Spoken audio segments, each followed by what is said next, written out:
The big fight week has already started. It's UFC 300 fight week. It's about to go crazy in Las Vegas. And as with every other big fight, your boy's teaming up with the DraftKings Sportsbook. It's another offer because I'm always giving you guys offers. The offer is for brand new customers. Sign up using my promo code DCTV. Bet only $5 and get $150 in bonus bets instantly at the DraftKings Sportsbook. Look, UFC 300 is massive. 13 champions, our former champions, are fighting on the card. We got 3 title fights. So why not show your knowledge and show your friends who's boss at the DraftKings Sportsbook? So bet only $5 and receive $150 in bonus bets instantly by signing up using my promo code DCTV. Big fight card. Bang that promo code DCTV. Bet only $5. Get $150 in bonus bets instantly at the DraftKings Sportsbook, where the crown is yours, an official sports betting partner of the UFC. Daniel Cormier! Going vegan, huh? Yo, that was the funniest shit ever, son. Yo, it dropped. The phone dropped. You're all, yeah, well, you got the steaks ready. Like, there's no way, bro. You can't. Close that door. You can't fight not eating. Nah, it doesn't work that way. Yeah. I mean, to me, those things go hand in hand, right? You were, you having some good looking steaks too.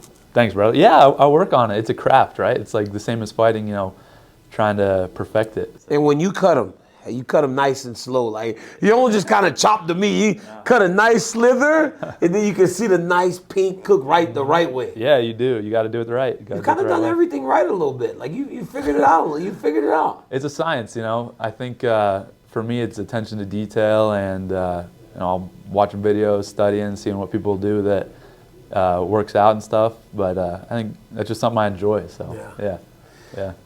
Guys, I'm here with Bo Nickal. Fights on the main card of UFC 300 this weekend against Cody Brundage. Bo Nickal, thanks for checking in with me, man. I appreciate it every time you stop by. I never take for granted your time. Well, I appreciate you having me on, man. It's always good to chat with fellow wrestler, fellow fighter. So, yeah. To the haters. All right, well, you might as well just start. Yeah, let's go. What do you say to the haters?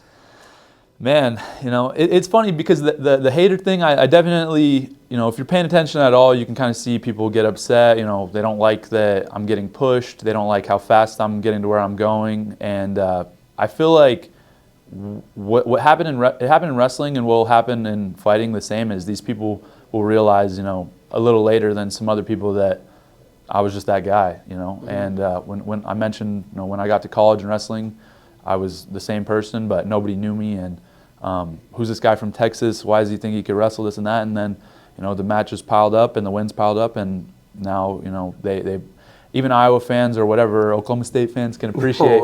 They can appreciate what I was able to do on the mat. And we hated you though. At the time, we kept hating you even when you was winning because it was like we were like, damn man, he's still winning. I think that when you can look back on it now, but you respect it. It's respected. You respect it. I think it'll be the same thing in fighting, just because I'm at a position now where there really hasn't been fighters, at 5-0 competing on main cards, big UFC events, things like that. It happens, but it's very rare. And so I think that people will just kind of come to realize a little later after I've, achieved my goals and done what I wanted to do that, it all made sense. What really sucked to us at Oklahoma State, you went past Stillwater to go to Penn State. I know. That was the problem. Like, generally, if there's a good guy, maybe we get the guy from Texas, right? Like, that's kind of what we thought. But you stood on your business, man. You said, I'm not fighting on the prelims. What gave you the confidence to do that? Because I got to be honest, Bo, I've never seen that. I've never seen somebody say it and it actually worked out. Because it's easy to see that you have a ton of potential, right? And the UFC sees that also. But what made you confident enough to go, hey, I'm not doing that. I'm not fighting on the prelims. Well, in the moment, it was just kind of funny because it was off the cuff with Ariel. He was like, where are you going to fight? And I'm like, bro, what do you think? Like, I thought he was asking a rhetorical question, and then it turned out that I was the one that was on the other page where everybody else was like, of course, but he'll be on the prelims. But for me, I don't know.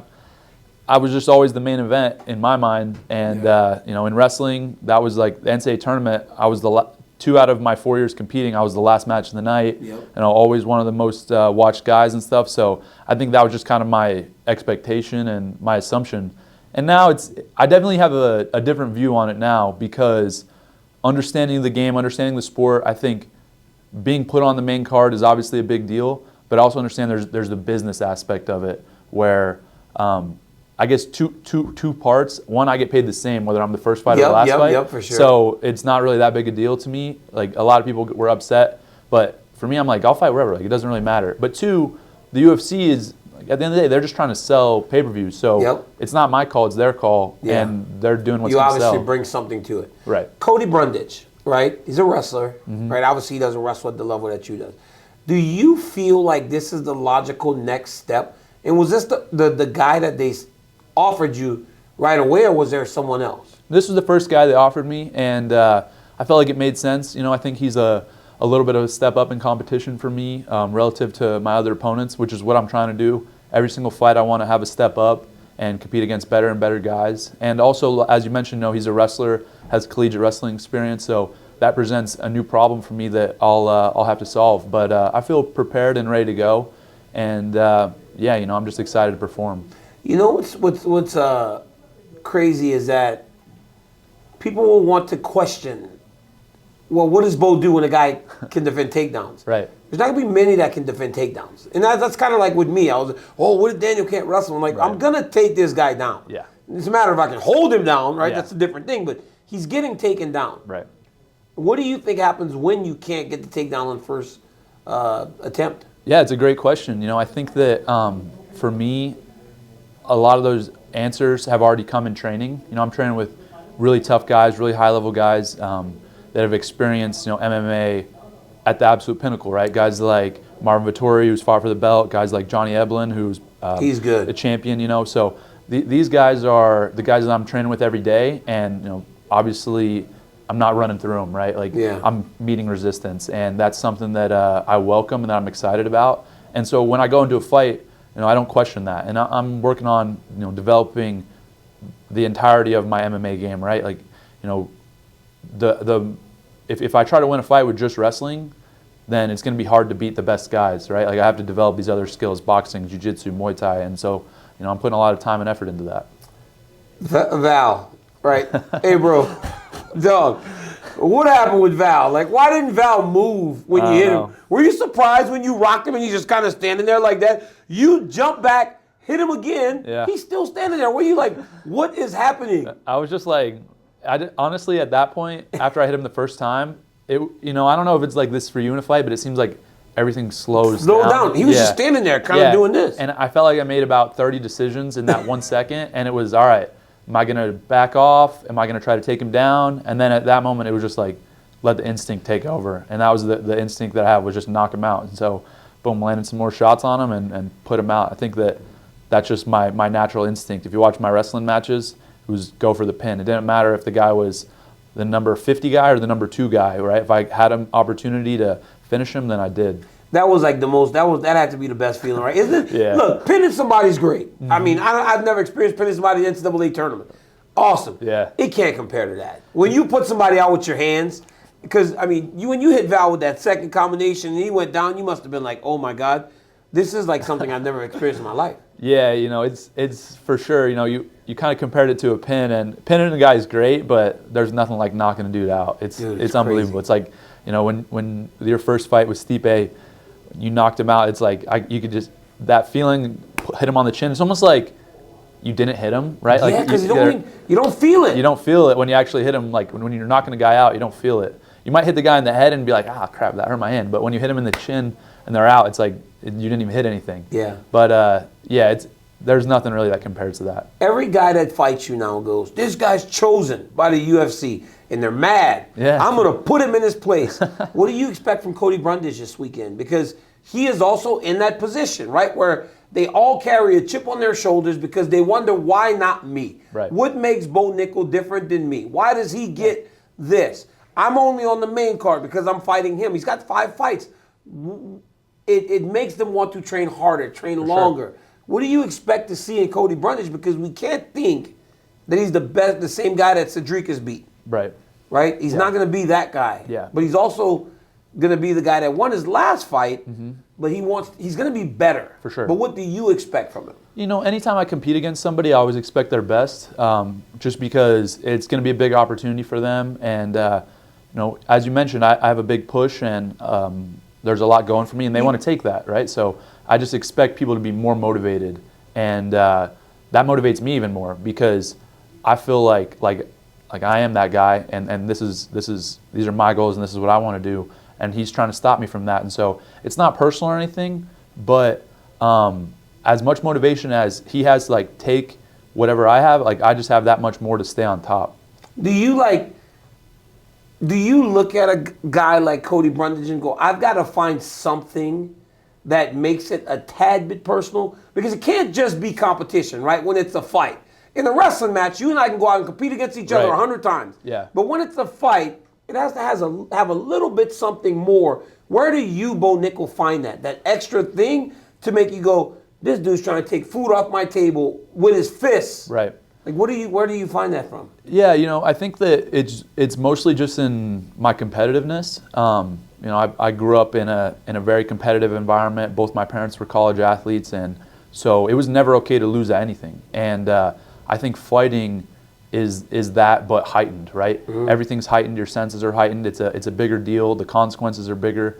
And so for me, regardless of who it is, it's I'm going to get what I want, and I'm going to achieve my goals. And it doesn't matter who's there in front of me.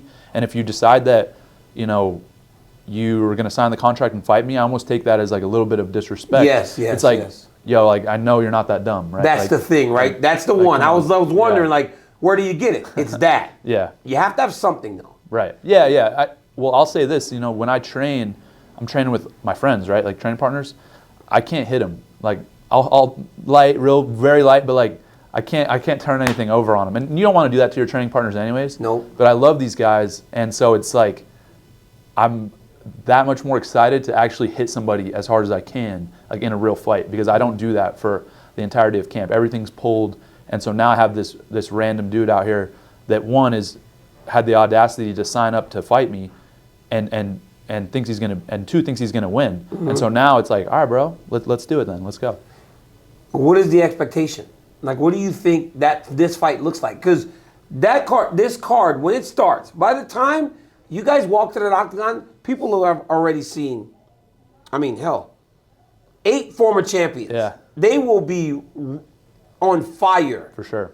What is the expectation of the fight? Yeah, I love that. For me, the expectation is just the best of my ability. Whatever that looks like, and wherever the fight goes, I'll be prepared and ready. And I'm always looking to finish. So, if this guy gets out of the first round, I would probably. I don't think he'll be able to get out of the first round. But if he does, that's what I was gonna say. Yeah, if he does, then no worries. I get to test his cardio a little bit. I'm not worried at all about mine, and I'll just continue to look for the finish the whole fight. So that's my plan. That's all, and it's never a rush thing. It's never something where I'm over pursuing that, and that comes from years and years of wrestling, understanding how to compete for knowing that you have this much time in a match.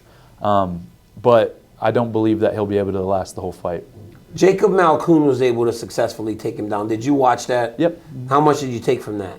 A lot. I think that for me, film study is huge. I do a ton of film study, always watching my opponents and watching guys who I respect and look up to, and who I think are doing things right. So to see my opponent be taken down by a guy that's really not a wrestler is definitely something that just shows me a hole in his game. I think a lot of wrestlers, they forget that where they come from. They start just falling in love with striking, boxing, not working on the wrestling. And so I'm sure he worked a lot on this camp, but to me that just says that however long he's been training MMA, he's kind of let that skill go maybe a little bit. And obviously that's not the case with me. I'm still wrestling the Penn State guys. That's what I was wondering. How much are you wrestling still? A lot. My last workout was with Nick Lee, who's a world team member, multiple-time national champion, and so I'm in the wrestling room probably 3 or 4 times a week, wrestling the best guys in the world, and there's no loss there. Yeah, no substitute for that. And those guys that want to put a wrestling training camp together, if you go, I'm going to wrestle for 12 weeks to make sure I can defend this guy's takedown. Yeah, it's not happening. No, and also I'm gonna punch you, right? Yeah. I think everybody knows that now. After my last fight, I'm not trying to come in and collar tie you and ankle pick you. Mm-hmm. I'm gonna test your chin and take you down at the same time. So that's something that you can try to sprawl, try to work on your wizards, all that stuff. It doesn't matter. It's really kind of a waste of time. Hey, it's okay. All right. big fight this weekend is going to be fantastic. I've been wanting to ask this one. I've been waiting for it. Like, so in the professional wrestling world, right? It's a work, right? Where you and I are working. Bo, you and I are going to do this, we're going to do this, we're going to do this. And then sometimes we work ourselves into a shoot. A shoot means it turns real. Okay.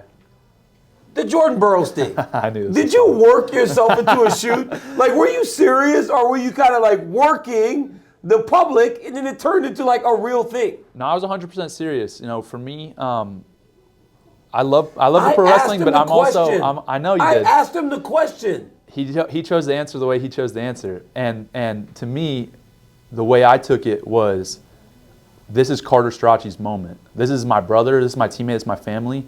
And one, you're making it about you and not him. And I get that you asked him the question already, but it was just kind of a lead up to that point. And two, I felt like as a commentator, like, I'm not going to judge anybody on what they think or how they're going to compete. But as a commentator, I just felt like that was over the line. And had it not been a friend of mine, you know, I probably wouldn't say anything. But I just feel like all these guys around me, like, I have their back. And if nobody wants to say anything, you know, I'm going to be the guy that steps up. And I just didn't like it. I didn't appreciate it. I felt like it was not very classy in that moment to say that and double down on it too.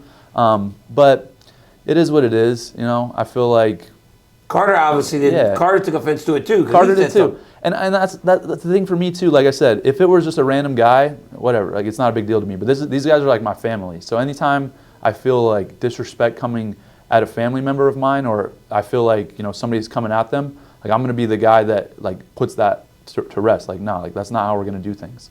So yeah, I didn't like what he had to say, and I made that clear. And now you're the guy that knows how to fight.